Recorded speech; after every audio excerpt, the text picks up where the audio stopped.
I don't even care. I don't even care if the rice is mushy. This is like,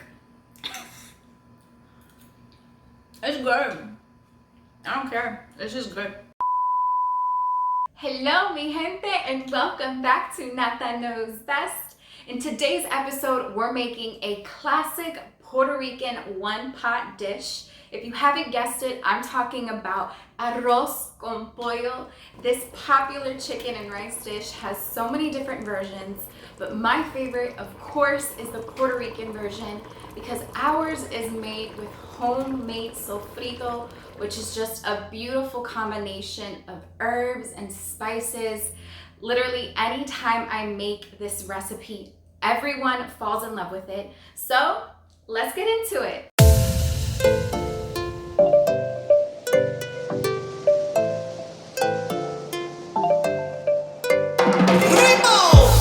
To start off this recipe, we're gonna cook the pollo to our arroz con pollo.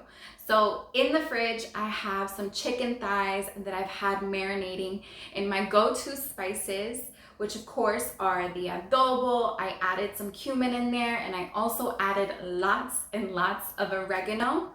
When it comes to what type of chicken you want to use, that's totally up to your preference. If you want to use drumsticks, you can, or if you want to use some chicken breast, you can. I prefer some nice juicy thighs. And we're just gonna brown these babies up on each side until they get a nice color and they start rendering out their fat.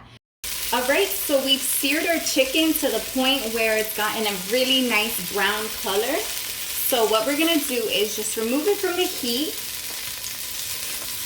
Just look at that. In the same pot that we had our rendered fat, I'm going to add a little bit of oil and add our sofrito. If you guys are looking for a delicious sofrito recipe, I'll link mine at the top of this video. And what you want to do is cook your sofrito for about 3 minutes so it can release those flavors and incorporate with that fat from the chicken. So it's been about 3 minutes, and I'm going to now add our tomato paste. I'm adding 2 tablespoons of tomato paste. Remember, for full ingredients and measurements, check the description box below. So we have our tomato paste and our sofrito cooked down, and now it's time to actually season this base. So it's totally up to preference. Some Puerto Ricans at this point would use añato oil to give it that color and to give it some flavor. I prefer to use my packet of sazon, so I'm just gonna add that in there and incorporate it with our sofrito to get that flavor. Next, you wanna add in your rice, and you just wanna add your rice in first so it can toast up and start getting some of those flavors from the sofrito and from the tomato paste. It's gonna give it that color. It's gonna give it a nice toasty texture. So now that we have our rice and it's been incorporating with all of those flavors and it's been toasting up, we're going to add our homemade chicken stock. Now you can add store-bought chicken stock, but I just prefer homemade because it really gives that beautiful taste. Now that we have our broth boiling along with the rice, we're going to add in our chicken. So these are the chicken thighs that we seared before. And we're just gonna cover them with a little more broth and start the process. So you wanna add just enough broth that it only leaves a little bit of your chicken thighs just peeking through.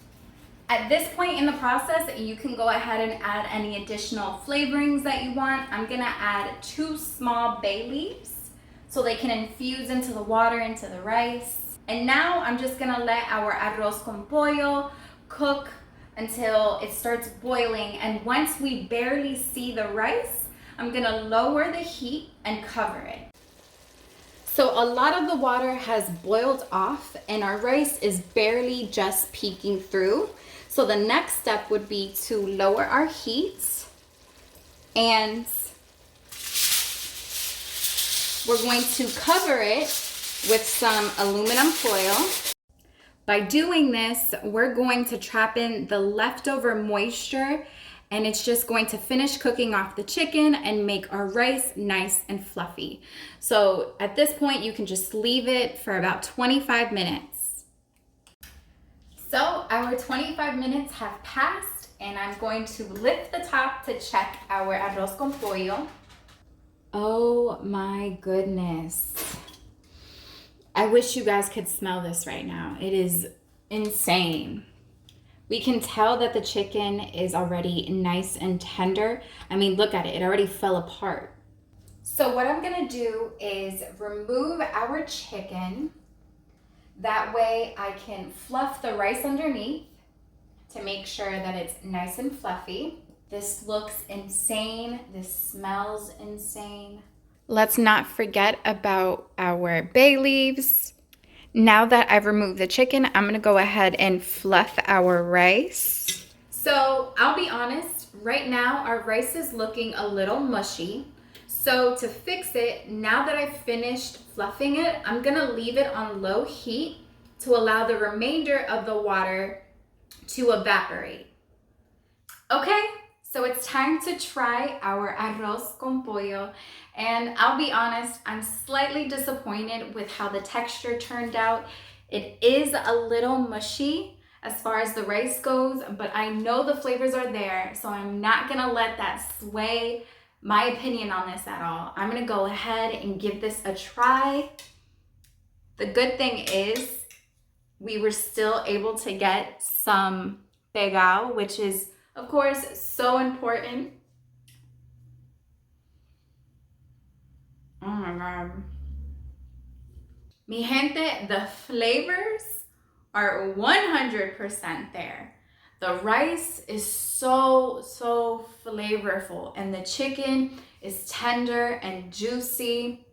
Although the rice might not be the perfect texture, I can totally look past that and just devour this. This is that good. I said it before, the reason why the Puerto Rican version of arroz con pollo is my favorite is because we use sofrito. And I'm telling you guys, the homemade sofrito makes all the difference in this dish. It makes all the difference, honestly, in any Puerto Rican dish. Our sofrito is like, everyone needs to get on it. Our sofrito is king. You can't beat that. You add our sofrito to anything and your dish is upgraded automatically to 100. I can't say enough good things about this. I 100% recommend you guys to make this recipe. I will be adding this recipe to my Nata Knows Boricua playlist. This is a food playlist that I've curated for you guys. It has every single classic Puerto Rican recipe that you can think of. Pastelón, it's in there. Arroz con gandules, it's in there. Coquito, it's in there. Definitely check that playlist out. If you guys liked this recipe, please go ahead and give me a like, comment, share, subscribe. Remember to tune in next week for another delicious recipe. And as always, mi gente, thank you so much for watching Nata Knows Best.